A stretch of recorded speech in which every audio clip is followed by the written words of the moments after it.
So it was really the discovery of fossil fuels, coal and then later oil and natural gas, which drove the Industrial Revolution, because we began to realize that with this cheap energy, we could do a lot of things which could essentially force nature to do what we wanted to do to the sole benefit of humans. And behind that, to some extent, was the Enlightenment, which really saw humans as somehow special and separate from nature. And Rene Descartes once said that humans had the responsibility to be the masters and possessors of nature. That was our role. That's what we had to do. Agriculture was actually one of the last enterprises to adopt the Industrial Revolution. And it basically wasn't adopted to a large scale until after the Second World War, but the incentive for it started to develop in the early 20th century. And of course, the idea here was that agriculture needed to get on board with the rest of the industrial economy, and that was the basic principle of the industrial economy was maximum efficient production for short-term economic return. And if you didn't do that, you just weren't going to be successful. So how do you do maximum efficient production for short-term economic return? Well, you specialize.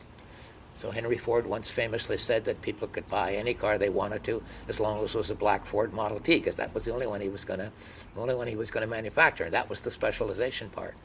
And then he didn't teach every employee to put a whole automobile together. That was too complex. He taught each one to do a small piece in the assembly line. So that was the simplification of the management. And then, of course, economies of scale produce enough automobiles to bring the price down where even the people who were manufacturing them could afford to buy them. So that was the economies of scale approach.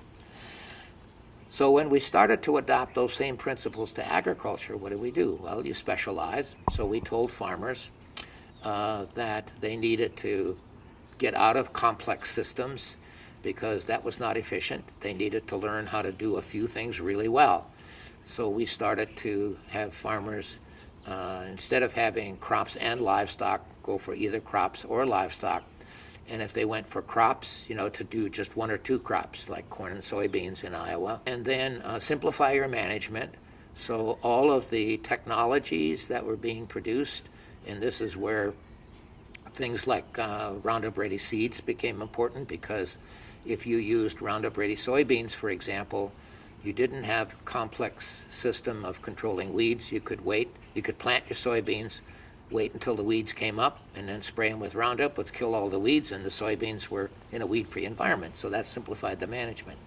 And then economies of scale. Of course, farmers continue, as they simplified their management and specialized, they could manage more. So instead of doing 500 acres of soybeans, they can do 10,000 acres of soybeans now. And then the incentive on the part of all of our public policies, even our secretaries of agriculture told farmers they had to get big or get out.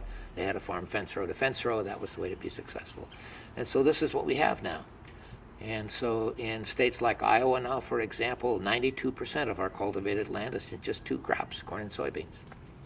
Now, the other thing that supported that was we've had, over the last century, relatively stable climates.